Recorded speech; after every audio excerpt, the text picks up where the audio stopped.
Hi, everybody. Welcome to your 4 to 5. Eric Chilton here with Lauren Coleman and Chad Silver. Lots coming up for you in the next hour. Happy Monday, everybody. Yes. Yeah, lots to talk about, so let's go straight into some of our headlines. Yeah, one of the big stories we are following today, you might have seen it, at least 4 people died in a shooting inside a bank in Kentucky this morning. Police say a gunman also wounded 9 others. 3 are in critical condition. Louisville Metro Police say the gunman had a connection to the bank, possibly a current or a former employee. The shooter is also dead after being confronted by police. We have also learned that the shooter was live streaming the shooting as it was happening. Troy Hayes. We have a break room, and I got in there and shut the door for a second, and then I was looking around, I opened the door to see where he was at, and I could see him still shooting. I didn't see his face, and then I took off running out the front door. The Kentucky governor choked up as he told reporters he knew people killed in the shooting during a press conference earlier today. We will continue to bring you the latest as soon as we learn more details. Forsyth County Sheriff Bobby Kimbrough shared his condolences on Facebook, saying, "My hope and prayer is that we reach the place where we value life, where we turn on the news and no longer see reports of mass shootings, where we care enough about one another to find resources for those who need help. We must value each life because at the end of the day, all we have is one another." We send our prayers and condolences to the community of Louisville, our LMPD brothers and sisters, and the Louisville first responders. In Tennessee, 2 state lawmakers who were expelled from office after they protested gun violence could be reinstated this week. You'll remember they were protesting after that school shooting in Nashville 2 weeks ago. Their fellow lawmakers expelled them for it. One could be reinstated today when Nashville officials vote on filling that vacancy with an interim successor. They're expected to choose him. A similar vote will happen on Wednesday for the other member. A 3rd lawmaker was a part of the protest but was not expelled. The abortion pill is due to be pulled off the shelf by Friday unless the courts issue a stay preventing a judge's order from taking effect. That's just setting up a potential legal fight, which could go all the way to the highest court in the land. Nicole D'Antonio has more. The Department of Justice has filed an appeal against a conservative federal judge's ruling, which suspends FDA approval for the abortion pill mifepristone. Writing, if allowed to take effect, the court's order would thwart FDA's scientific judgment and severely harm women, particularly those for whom mifepristone is a medical or practical necessity. If the decision stands, it will put women's health at risk and undermine the FDA's ability to ensure patients have access to safe and effective medications when they need them the most. Texas Judge Matthew Kaczmarek, a Trump appointee, ruled on Friday that the FDA improperly approved mifepristone 23 years ago, saying it ignored legitimate safety concerns about the drug. We think that the judge totally got it right. The FDA has to go back. It has to be transparent with the public about the studies that it relied on to make its decisions, and it's got to follow the science. Mifepristone is one of the safest and most effective medicines that we've seen over the last 20 years to help women with their health care, especially abortion care. A federal judge in Washington state appointed by Obama blocked any changes to mifepristone's availability to the public in 17 states and the District of Columbia, where Democrats sued. The cases are likely headed to the Supreme Court, where the conservative majority may decide the case. This administration stands by the FDA and is prepared for this legal fight. Protests broke out over the weekend following the court's ruling. This should not be normalized. This should outrage you. Showing that abortion rights will likely remain very important to voters in next year's presidential election.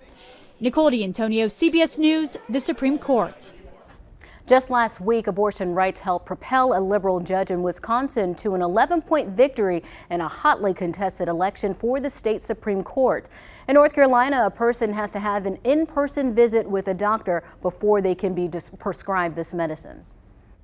All right, let's get to your 4 to 5 roundup now. Greensboro police are looking for the man who robbed a Bojangles late last night. They responded to the store on East Bessemer around 11 p.m. Police say the criminal had a gun and punched the manager before stealing the night deposit bag.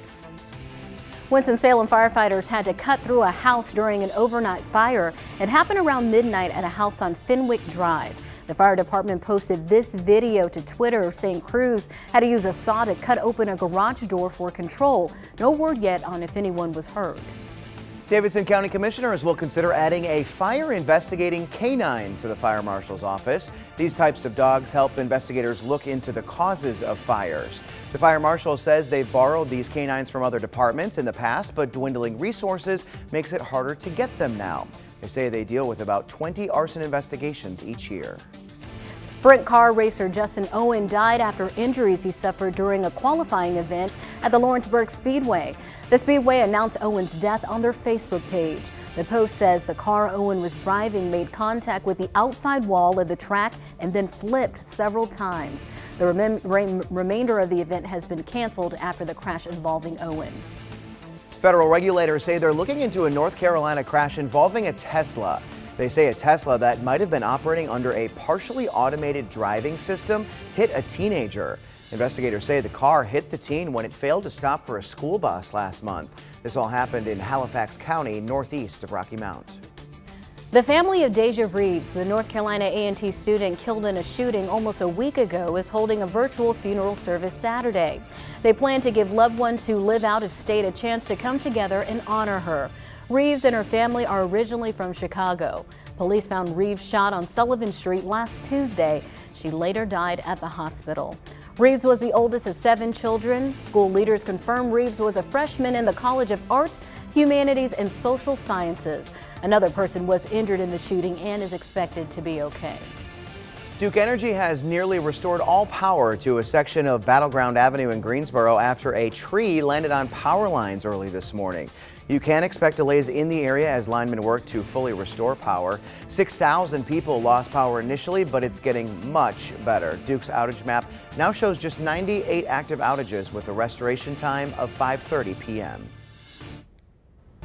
Guilford County school students are on spring break this week, but if you and your family are leaving for a trip, it will cost you more. Gas prices in Greensboro have gone up 4 cents in the last week. The average price in Guilford County is $3.45 per gallon, according to AAA. And Forsyth County is $3.43, $3.41 in Davidson County, and Randolph County comes in at $3.38. No complaints with lots of sunshine and a warming trend. I mean, really from yesterday through today, just picture perfect. We've got 3, maybe 4 more days of really good weather coming up. The only rain chance we see in the 7 days is a slight 30%, and unfortunately it's right for the weekend, but still between now and then, picture perfect weather. It was a good time to maybe stay home for spring break and not go anywhere. We're seeing good stuff. 61 in Greensboro, and a lot of these numbers you're seeing now, these will be within a degree or 2 of what our high temperatures should be recorded as today, we think. 63 in Burlington, 61 Asheboro, Lexington 64, Winston-Salem at 62. You got Mount Airy at 61. In the higher elevations, mid to upper 50s. It is comfortable. Now, overnight lows tonight, not so comfortable. We'll drop down to the mid to upper 30s. 37, the forecasted low for the Triad, based at where our airport is located at least. But you can see a lot of places will be in the low to mid 30s, and that means that we'll probably have to go ahead and have this frost advisory. It's patchy. We don't have a freeze warning for tonight like we had last night. Now it's just a frost advisory until probably 9 a.m. tomorrow morning. So all the counties you see highlighted here, from Surrey and Wilkes, basically east and south, will see that frost advisory. But just an advisory. You might want to bring the plants in if you have some that you can move in potted plants outside, that type of thing. The radar, all clear. Big ridge of high pressure for us. Keeps us sunny and cool today, but then we go on this warming trend as that high shifts a little bit more to the east each day, starting with yesterday really, and moving through each day. We're going to see temperatures jump up 4 or 5 degrees a day for high temperatures until we get to the end of the week. And finally, by Friday, we have a rain chance, but not until then. All sunshine. Tuesday, Wednesday, Thursday, 70, 75, and 79. We're still in the mid to upper 70s, even despite the rain chance, but a 30% Friday, Saturday. Sunday's our best chance of rain. That's a 40% chance of showers. Then Monday on the backside of that front will cool down to about 72 with partly cloudy skies.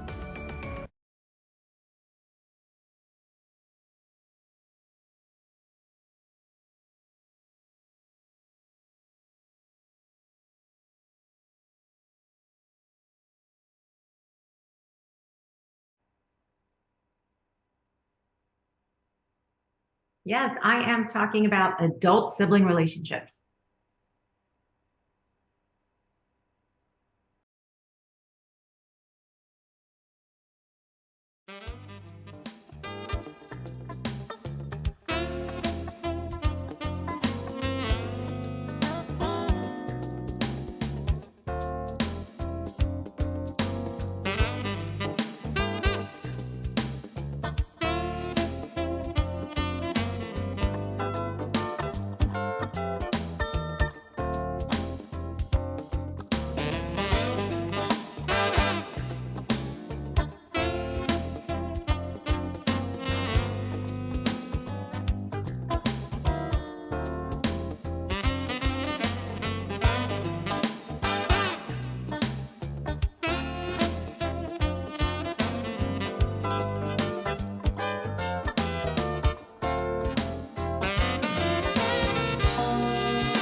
Today is National Sibling Day. Earlier this morning, we talked about the complicated relationship between some siblings when they're young and still living at home.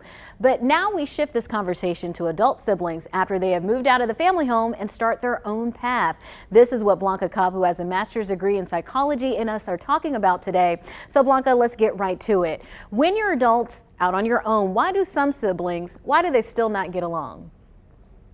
Siblings have a very complicated relationship with one another.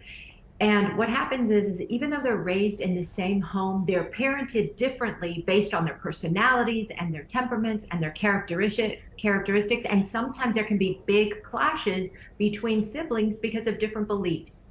And when one sibling is, let me give an example. When one sibling might be more of a go-getter and another sibling just has more of like that laissez-faire attitude where they're just more laid back, then they can have different expectations or perceptions of the other, even though the siblings are very happy and living a great life. And also, as the older siblings get, the older parents get. And so what that means is that they can have different opinions and expectations of how each sibling is supposed to help their parent. Okay, so when it comes to the parents, that brings up my next question. How do parents contribute to these adult sibling problems? Unfortunately, parents can really have a big hand in this. Parents can either help unite or help divide their children. So the issues are very similar as they are in childhood, but it changes a little bit. For example, there's still this vie for a parental love and approval, but it just changes a little bit. So for example, when adult kids have their own families, then it's like, which parent is spending more time with what kid's child? So grandchildren, right? Or resources. So when it comes to money, why are you helping my brother more than you're helping me? Or why are you helping them when they can get a job or they could do something different? Or the parents could complain about their children behind their back to their other children. So it's all of these dynamics that parents may or may not realize that they're doing that can really continue to divide the siblings. All right, so no relationship is perfect. We all go back and forth every now and then. What can you do to improve a relationship with an adult sibling? There are two big things. One is that you just have to let go of the past. It doesn't matter what happened in third grade. It doesn't matter what they told on you about. It doesn't matter what they broke. You really just have to let it go. And then you have to have this open, honest, transparent conversation and say, look, I know things are wonky between us. I really want things to be better. Let's just talk about it. Tell me what you're feeling, what you're thinking, what you would like to see. And then you also share your perspective also and see what common ground you both can find.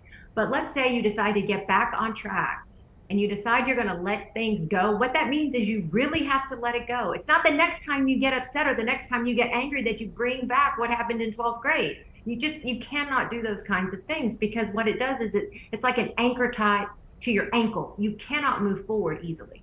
You've got to let it go. Great insight, Blanca. Thank you so much. You can continue the conversation with Blanca on her Facebook page, Blanca Cobb, body language expert. We'll be right back.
We are loving these temperatures, and it just gets better with each day this week. And then wouldn't you know, the only rain chance we see is Friday, Saturday, Sunday. But it's only a 30% to 40%. It could be worse. Let's look at the good news, though. 61 degrees in the Triad. Raleigh's at 64.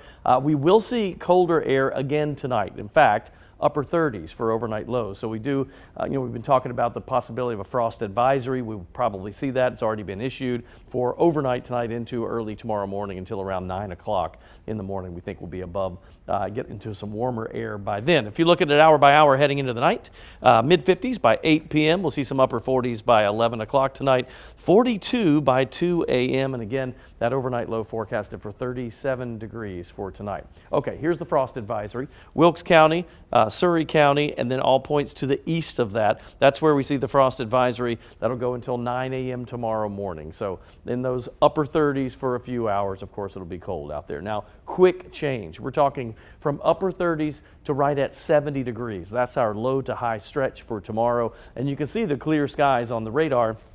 And here's what the surface chart looks like. Now, if you're on the right side of that high pressure with a clockwise flow, it means your winds are coming more out of the north, so that keeps things a little bit on the cool side. But this high will start to shift a little bit to the east, and we get warmer and warmer and warmer each day as we see temperatures going possibly a 10-degree increase in high temperatures from tomorrow to Thursday. That's what we're calling for. So watch for that warming trend to stay with us through the end of the week, and that's when we finally see a rain chance with the system moving through, and it will be a little bit cooler on the backside of that. So here's what it looks like tonight. Clear and cold with scattered frost tomorrow morning, 37, but a quick warm up as we shoot up to 70 degrees. Lots of sunshine. It is beautiful. 7-day outlook, 70, 75, 79, all sunshine. That's Tuesday, Wednesday, and Thursday. Friday, Saturday, it's a 30% chance of a shower. Not a big deal. Temp still above our normal of 69 as we're at 76 and 77. And we round out the weekend. You see that 78 on Sunday. Honestly, that's our best chance of rain, a 40%, which it could be a lot worse than that. Now, overnight lows after tonight's 37. You can take a look. We're in the mid to upper 40s for lows Wednesday, Thursday. That's more like it. And then really comfortable, even though we have a rain chance. Friday, Saturday, Sunday lows are in the 50s. So 56 on Saturday, 58 for Sunday morning. And by the time that frontal boundary and low pressure that moves by and causes us a little rain for the weekend, we'll see Monday drying out with partly cloudy skies starting out the day. Probably ends up more sunshine than not, and high temperatures in the low 70s at 72.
Oh, you've probably seen it on Facebook. It is National Siblings Day, and we wanted to show off our siblings. That's me right there in the bottom left, in case you didn't notice, with my two sisters, Erin and Chelsea's baby, and our niece, Charlotte.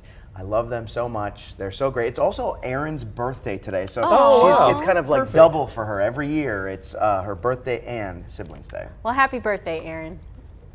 All right, up next we have my photo. This is me and my older sister, Ashley. This picture was actually taken in January when we went to the Tanger Center to see cats, and we both ended up wearing animal print. It's perfect. We did not plan that. That's We were funny. like, look at that. And, so me and my sister, Ashley, she lives in Charlotte, so we've made it a point to try to see each other, you know, at least every other month, once a month. So it's been great to be back on the East Coast and see more of her. But we had a great time that night. And Eric Chilton didn't have a picture, but you were looking for him. I've just got one texted to me finally, like too late to get it on TV. I was like, so. maybe we could zoom in on it on your phone. Oh, well, I asked people on Facebook to describe relationships with their sibling or siblings. Wilbert Harper says, love them. I always have their back. I'm the big brother, so that is what I'm supposed to do. Monica Weston wrote, there are 10 of us now. I can only take them in increments. I thought that was pretty funny. And then Jeff Griffin, he says, I'm the middle sibling, so I was the problem for both my brothers growing up. Shaking my head, LOL. We're older now and we're very close. Latanya Cochran says, my sis is the best, my best support. And then Lisa Lawson wrote, actually it's pretty good. It depends on the mood they're in at the moment. LOL. I could definitely feel that. So we got Eric, you got the picture. Let's see if we can zoom in on this. All right, so this is old. This is from the 1990s. And I'm like, my head's just peeking over on the left side of the group there. The tall one's my brother, who's like 6'5".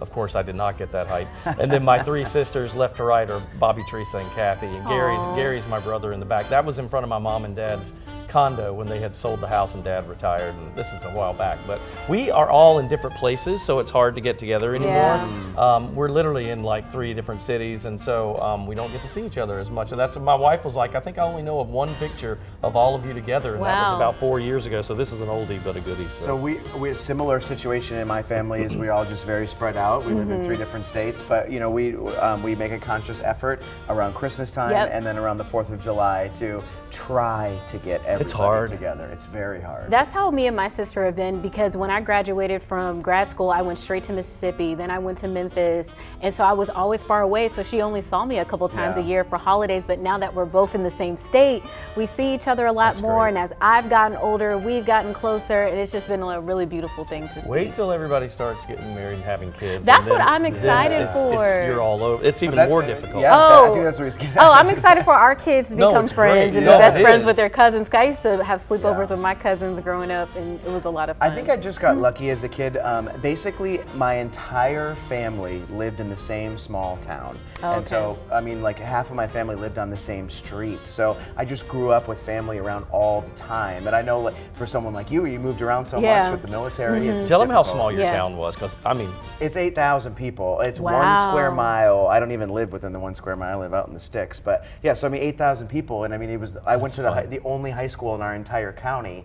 Like Davie County would be similar here in our area. I mean, it's just very small. So everybody knew everybody. It's the way I grew up too. 6,000. Everybody knew everybody's business. Yes, they did. They did. All right, we're going to take a break. We'll be right back.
Welcome back to your Club 45.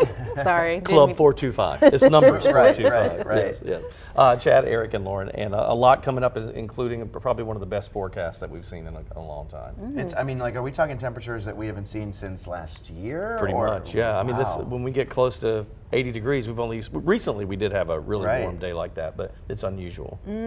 Looking forward to this week and hearing more about that forecast, but we got to jump into some big news. Some developing news. Louisville Metro Police Department and other local leaders have updated the public on the shooting at the bank in Louisville earlier this morning. Police say Tommy Elliott, 63, Tim Tutt, 64, Josh Barrick, 40, and Juliana Farmer, 57, are the victims who have died, and at least 9 others are wounded. The shooter is also dead. And police responded to find a person still shooting inside the bank, and they eventually killed that person. Police say it appears the shooter was a current or former employee of the bank. All right, I'm sure we'll be following that story in the days and weeks ahead. Right now, we'll talk about our forecast, which good news for us for the next short stretch here, all the way through Thursday. I think we're going to see some of the best weather we've seen in a while, at least this long of a stretch. Sunny yesterday, it was pleasant, on Sunday. Today, same story. 61 in Greensboro, 63 Burlington, and Lexington in the low 60s as well. Troy's up to 66 in the higher elevations. In Allegheny, Ashe, and Watauga counties, we're seeing some mid to upper 50s, so no arguments there. However, gets cold tonight, but this is the last of the overnight lows in the 30s, at least for the foreseeable future through the 7-day. 37, the forecasted low for us tonight. You can see Reesville at 34. This is one model's interpretation. Asheboro at 34, along with Lexington. It's going to be cold. Cold enough that National Weather Service is saying, hey, we've got this frost advisory out, and that's from Wilkes and Surrey County, pretty much every point east and south of there, all the way up through Martinsville and Danville. And that is until 9 o'clock tomorrow morning. That's when temperatures will start to warm a little bit. But we're going to hover in those low to mid, maybe even some upper 30s for some folks for a decent amount of time tomorrow. All right, clear skies. You can see it on the radar and satellite. Looks pretty good, and that's because of a big ridge of high pressure. In fact, you have to go all the way down toward Florida to see any rainfall. But as that high shifts to the east, we go through a warming trend, and we mean a little bit warmer each day, warmer and warmer until we get to Friday. The only rain chances in our 7-day are coming up on Friday, Saturday, and Sunday, unfortunately, but it's not that bad. It's a 30% chance, not a washout like we've seen in recent days, and the worst chance is 40% for Sunday. Let's look at the long-range forecast here, and even in the short term, we are good. All sunshine and warming each day. 70 tomorrow, sunny and 75 on Wednesday. By Thursday, we're approaching 80 degrees. Not out of the stretch to say that we could see some low 80s. And then mid to upper 70s with a slight rain chance through your weekend. Monday is drying and 72.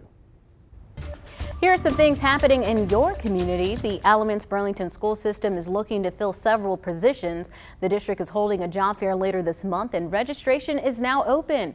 There are spots open across many different departments like food assistants, teachers, and computer technicians.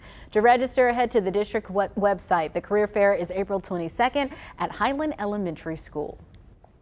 Winston-Salem Dash are gearing up for their home opener tomorrow. The team says it has plans for bigger promotion nights and displays like animated dinosaurs and princesses. They say they'll also have live music at the stadium Thursday through Saturday, and if you have looked at their Facebook page today, they have all sorts of cool new food options this year. And every Thursday you can bring your dog to run the bases after the game. Today kicks off National Telecommunications Week to honor those who answer emergency calls, dispatch emergency professionals, and equipment during a crisis.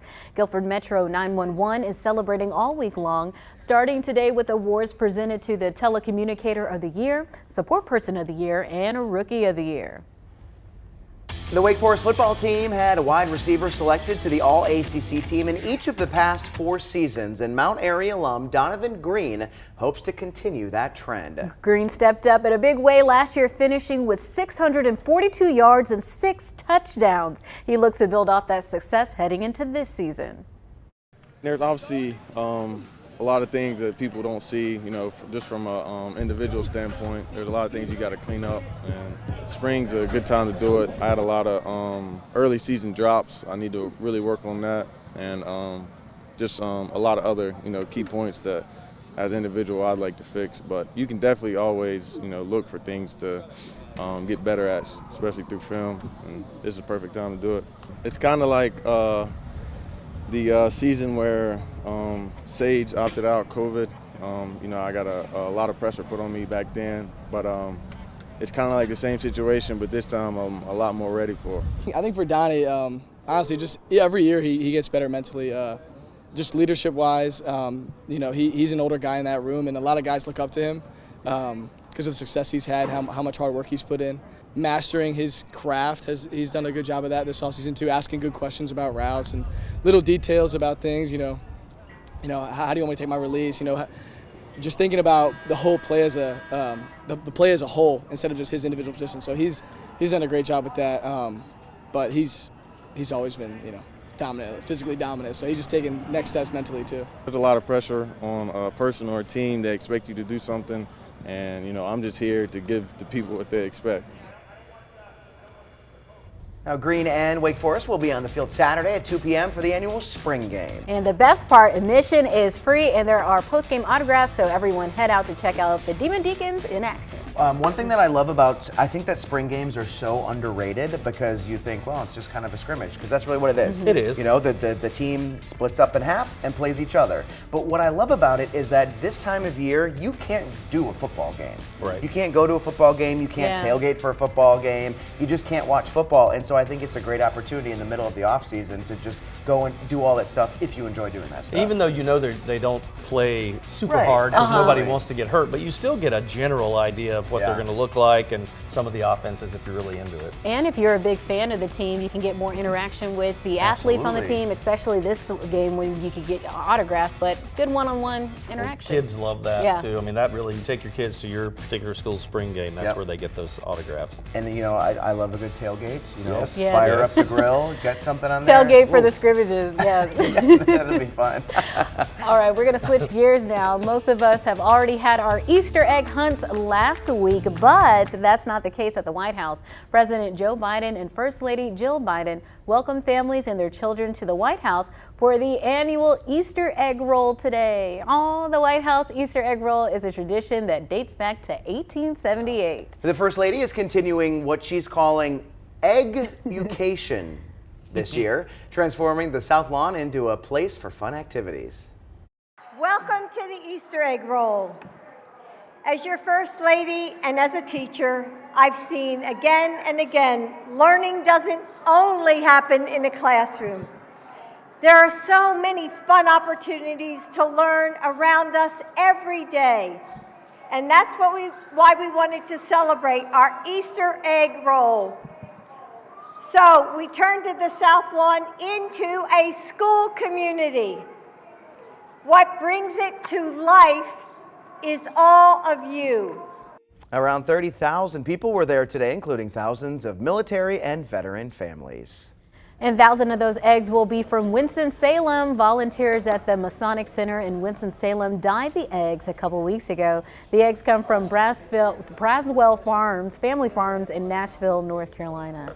Such a cool day, so many kids. I mean, look at them. They look so cute, especially those little ones right there. I know, I love it. And 30,000 people there today. I mean, just like, it's a logistical nightmare. It must be for Secret Service, right? It is. I'll tell you something funny. Some friends of mine in Tampa married, and they're Asian, and so they would have their Easter egg roll. So they made egg rolls for the family and have everybody over. They called it their Easter egg roll. I thought that was all. Would they hide the egg rolls? No, but they just called them their Easter egg rolls. Okay. The White House did it. And yeah, so cute. Cute. That's really cool. I mean, I know I've mentioned it before that I went back in 2000 in second grade, but when I went home this past weekend for Easter weekend, I posted it on my Facebook page. I still have my souvenir wooden egg, and it has Bill Clinton and Hillary Clinton's signature on the back, and it says White House Easter egg roll like on the front. official Easter egg. Yeah, Cool. so you get one of those when you go.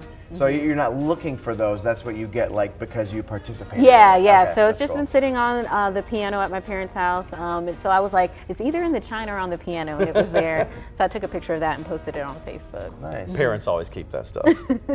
Just know it's always going to be. And the Christmas ornaments. Yes, that you made, yes. I still have those with your Hideous, picture of but you in kindergarten with the popsicle sticks Yeah, around popsicle, it. that's right, They that's still exactly hang right. those up too. Yep, and they should. We're going to take a break. We'll be right back.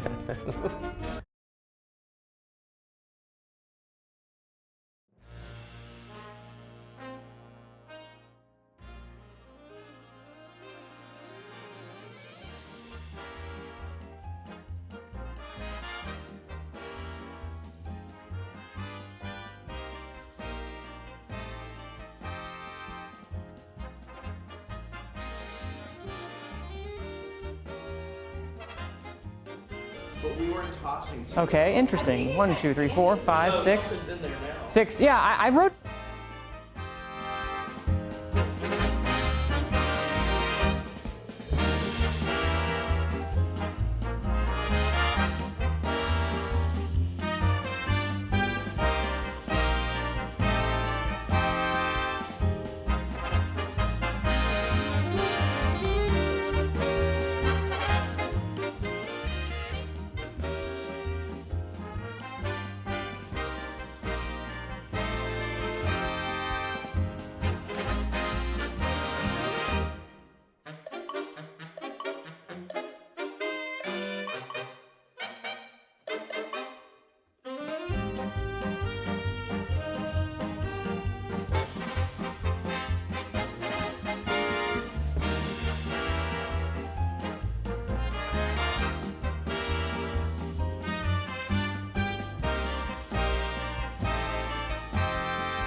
Today, dozens of High Point University students are returning from Augusta, Georgia after 10 days of working behind the scenes. Now, WFMY News' Manny Franks talked with 2 students about what it was like getting a master class at the Masters. Attending the Masters is one thing, but for Megan Hovey and Marissa Del Priori, I called my mom. I was like, I can't believe I'm going to the Masters. Like, this is crazy. I actually said to my friend as we were driving back up to High Point, I was like, I think I'm going to go to the driving range this week. So working at the Masters was something different altogether. to say, like, I was able to not only go, but I was able to kind of see the inside operations and see how it all folds out on the inside working so that every patron can have a really great experience was so cool. A cohort of college students that included High Point University undergraduates like Hovey and Del Priori had the opportunity to go down to Augusta, Georgia. Some of us at High Point worked more in merchandise sales, so in the main golf shop, you know, whether it be kind of grabbing things or like a cashier position. And then some of us worked in hospitality, so that's what I did. So in different suites, I was serving patrons and just kind of making sure that they were having a really great experience. Right when 7 o'clock hits, the doors are going to open. We have patrons coming in, running throughout the store, trying to get everything they can before the gates open to the course. And basically my day just consisted of talking to people, helping the patrons get different types of clothing. Of course, what is the Masters without the signature sights and sounds? And I'm also a huge Jordan Spieth fan, and I was like right on the little like fence line, and he got so close to me, and I was like, oh my gosh, but I have to like maintain my composure, right? Your lunch break and the breaks that you take during the day, you are walking Augusta National Golf Course. Like, that is crazy. I was able to see Tiger Woods while I was grabbing coffee and walking around the course, which is absurd. Like, you just don't hear things like that. Be it for work or for fun, the Masters continually proves to be a transcendent experience. For me, it was just really cool to see how everyone brought their strengths as a team. Seeing how everything works and, like I said, everybody working together. It is seamless. It's never a bad day. You're at the Masters, right? There can't be a bad day at the Masters. Wow. No, there cannot be a bad day. Even with at the rain, Masters. doesn't matter. Yeah. You're at the Masters. You're at the this Masters. point. And that's the thing that both of them tried to tell me is like, hey, you're at the Masters. We were working long hours, getting up at like 3 a.m. trying to make sure everything's GMS, you know? Yeah, yes. Basically trying to get yourself together, going throughout the day, but they were having a blast while doing it because they're at the Masters. For 10 days, you're at the Masters. Come on. And all the people you get to see when she said that she was getting coffee and Tiger Woods walked past. Remember, you saw my jaw go like, yeah, we both like, because wow. even if she didn't interact with him, she still saw him, and he is like a superstar. Legend. So that's huge. I know, and you get to see that. The biggest thing they said is like, of course you have to work, but then they had those lunch breaks. You could actually go and enjoy and be like, wow, this is just so pretty. Because remember, they don't have their phones. They couldn't take any more pictures. I'm like, hey, do you have any pictures? That's They're like, no, because, you know. Not allowed. Not allowed. But they're in those, it sounds like they were in like the luxury suites and the boxes where people are, and so they got to see that side of it too, which you usually don't get to see. No, they were making sure everyone had everything that they need for both the sales and then also, you know, just hospitality. Yeah. And I mean, and the Masters is such a unique thing anyway because you have to win a lottery to get the tickets to go. So you can't just, I mean, sure, you could buy tickets from somebody, but then you're paying thousands and thousands of dollars. Yes. I mean, I enter that darn lottery every single year. Oh, really? And I've never won, but I have a couple of friends who do every year. Like someone that I know always gets them, but they never bring me. I've never gotten I'm gonna try that. No. I'm gonna try. I've never tried. I didn't know that. I didn't know about you've been trying, Chad. Now you've inspired me to go ahead and try. Next year, you better try. But That's if you right. get a ticket, now you have to bring me. I was about to say, I will. Maybe we can all just try to work there too and still be a part of the experience. That's what that they way. did. They were able to work there and be a part of the experience, but you have to work long hours. Yeah, They're not it going to is. let you just get a free. You're not getting a free. Yeah, no. You get that one free hour. Yeah. Get the one free hour. That's right. All right, so we got to talk about something that is about money, and it was not free. Did you happen to see the Star Wars? Excuse me. The Super Mario Brothers movie over the weekend? Apparently a lot of people did. The movie had a mega opening weekend, collecting over $200 million at the box office in the US and $377 million worldwide. Now that shatters the previous world record for an animated opening held by Frozen 2, which made more than $350 million in its opening. And it's funny that I had to tag Manning on Twitter over the weekend because of his movie review. It was a sad movie review almost. And then to see that it broke records, I had to tag you in. I'm thinking about him now as you were reading it. Yes. I know, I was looking at it. Yeah, so the thing is that, as I said, as I responded, quantity does not equal quality in this case. And you look back also at Frozen 2 and Frozen, they were basically, they were a phenomenon. They were like literally like the moment. They were the moment. And Mario is Mario. Like, it was going to make money regardless of anything, what shape or form.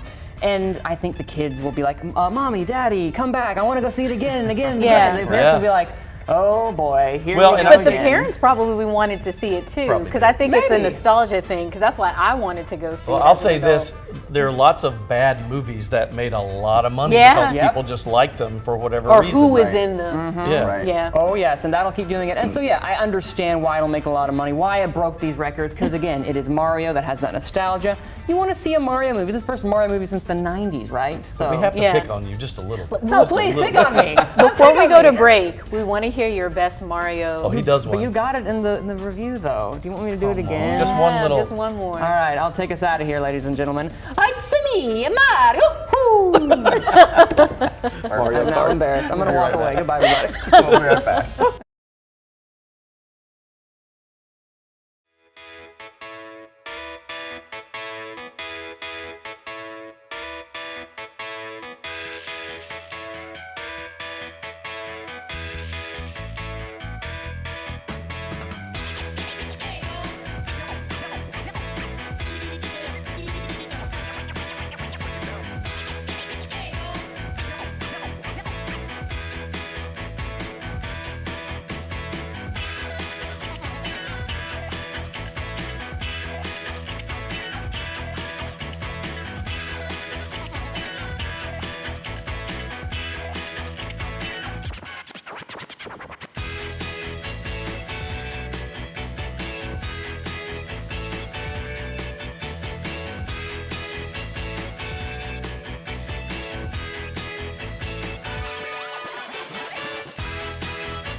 I think it's safe to say 18 is Caleb Heng's new lucky number after his grandmother bought him a winning lottery ticket for his 18th birthday. The $10 ticket brought the California teenager $1 million. He even had to go and get his new ID before he was able to cash it in. The teen says he plans on using the money for college and investing in his future. Oh, wow. What a great gift. So I asked you on my Facebook page, what is the perfect gift? Shayna Butchlet says, I received a small jewelry box where you wound the back, and when you opened it, there was a ballerina spinning and a small ring for me, an adjustable ring with a clown. I was in the 1st grade and was so excited. Vonda wrote, my mortgage-free home. Wow. That is a great gift. Amen. Penny Speed says, my children. A lot of people said that. Teresa said the gift of salvation. Got a lot of those as well. And then Wayne Freeman said 49ers jersey that just came out. For me, I think any perfect gift would have to be one that comes from the heart and one that you can spend time, like the giver has spent time either making it or researching it or ordering something that, you know, takes a while. I think those gifts from the heart are really sentimental gifts. This isn't a gift I received. It's actually a gift my sister gave my grandparents. So you know, I shared with you all that my grandparents unfortunately lost their home to a fire a couple of years ago. They lost all the pictures inside. Oh. So my sister spent time reaching out to different family members to get digital copies of some photos. We had some photos at the house, so she was able to scan some of those, and she made a photo album for my grandparents for Christmas, and they got a lot of stuff for Christmas, and that was the gift that they just wanted to stop opening the gifts and just look through the pictures. So it was very beautiful. That to me was a perfect gift. That is anything that comes. I like homemade stuff. You guys have seen on my desk. I have a little painting that my daughter did for me. Why I love my dad, and she just wrote out why she loves her dad. Right. Like, stuff like that. Probably made you cry too. Absolutely did. Yes. What would you do if Lauren and I made you a homemade gift like that? Yeah. I'll cry. Why I love Chilton. I'll cry. Why I love Chilton. Why we love our TV husband. Yes. And then they'd be like, blank, blank, no. question mark. He's kind, he's smart, he is important. He can do. You know where I got that line from. Yes. All right, let's do a forecast now. Bail me out. Roll that animation, please. He's kind. Like, what is happening right now? All right, let's get to the current temperatures here. 61 degrees in Greensboro, 63 Burlington, Troy at 66. It is comfortable and nice, lots of sunshine. In fact, we have a stretch of days with all sunny weather. Now, clear skies tonight, not really a friend to us because that allows us to drop down to the upper 30s, mid to upper 30s for folks for overnight lows. And what does that mean for us? It means it gives us this frost advisory in effect from Surrey and Wilkes County and all points east. That's until 9 o'clock tomorrow morning. Bottom line is it's just going to be a cold start to the day. Now, high pressure will move into the region and keep us warming every day. We get a little bit warmer. Look at this, sunshine.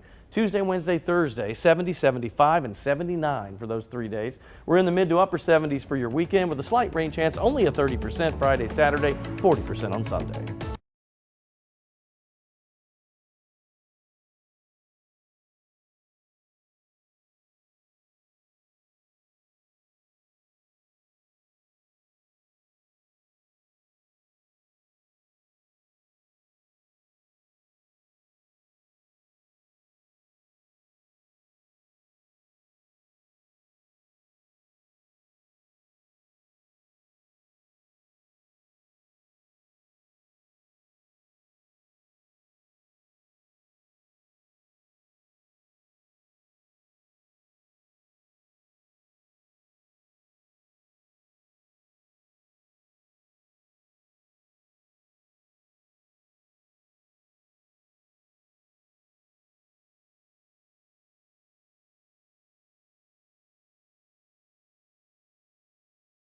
Fight to change how food is made. That is next. Potentially dangerous chemicals in popular snacks. It's raising concerns amongst California.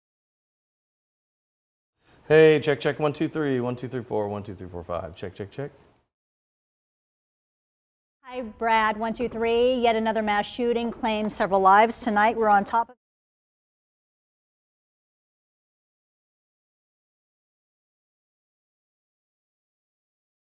I can't hear. Something's wrong with my IFB. Oh wait, there I am. Check, check, 1, 2, 3, 3, 2, 1, 1, 2, 3. Can you hear me? Okay, I can hear you now. Person live in Greensboro. Mic check 1 2 3 4 5 6 7 8. People who were close to NCA&T.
It's been a week now since former President Donald Trump was arrested and charged with 34 felony counts of falsifying business records.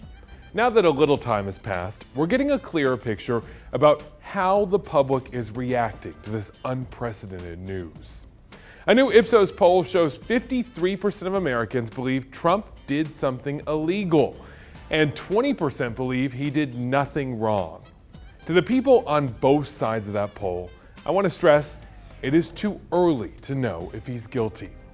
At this point in the criminal court process, we haven't seen all the evidence or heard from the witnesses. And we must remember this important point from an Elon Law professor. A person is presumed innocent until proven guilty. That's our Constitution. It's called due process. And I think that actually works better because it's really important to make an informed decision based on the proof. It's not just this Trump case. These days, people are too quick to judge everyone and everything. Think about how many times you've seen someone make a snarky comment about an article on Facebook when it's clear they just read the headline and not the facts of the article itself. It is so tempting to make snap decisions about people, events, big social issues, but just like our criminal justice system, it's always best to learn the important facts before jumping to a conclusion. That's my 2 cents. WFMY News 2 at 5 starts right now.